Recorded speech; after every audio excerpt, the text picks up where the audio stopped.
2 વર્ષ પહેલા અહીંયા આપણે કુંભારકા જગ્યા છે કુંભેશ્વર મહાદેવની અને બાપુની તપોભૂમિ.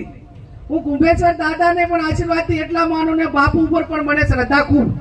એટલે મેં 5 લાખ રૂપિયા ત્યાં ગ્રાન્ટ માટે કેપી સાહેબ ફાળવેલા ધારાસભ્યની ગ્રાન્ટમાંથી એ બધા આપણે નરસિંહભાઈ પાટાની બધા આગેવાનો ત્યાંના આયોજકો હતા.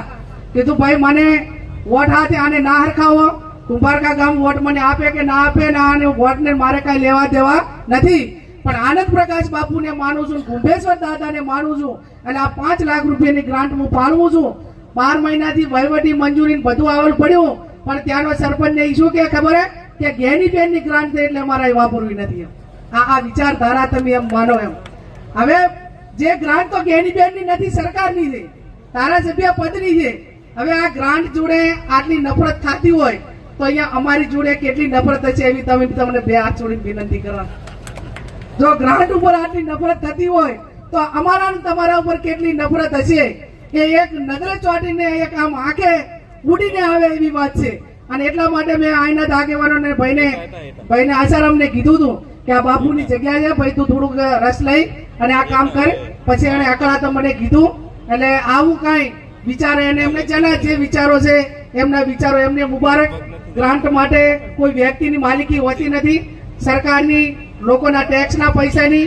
તમે ખાલી વહીવટ કરતા છો, સારા કામમાં તમારી ગ્રાન્ટ વપરાય, સારા કાર્યમાં વપરાય તો લોકો તમને યાદ કરે ને એમાં કામ પણ સારું થાય.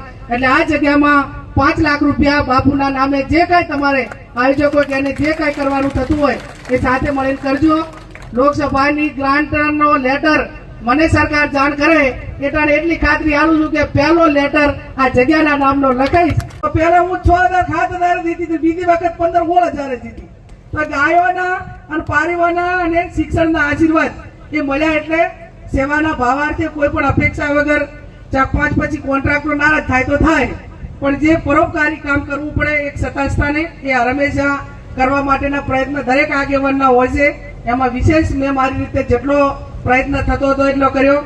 બ્રાહ્મણ બોર્ડિંગમાં વિરમજી પ્રમુખ હતા, 2-3 વખત મને અહીંયા બોલાવી કે બેન અમારે આટલી ગ્રાન્ટની જરૂર છે. મગનીરામના 3 પ્રમુખોની જયારે હતા ત્યારે હું સંસ્થાની મુલાકાત એ મને ફોન કરતા કે બેન અમારે 5 આગેવાનોને મળવું છે, તમને તમે હોય કે ત્યાં આવીએ.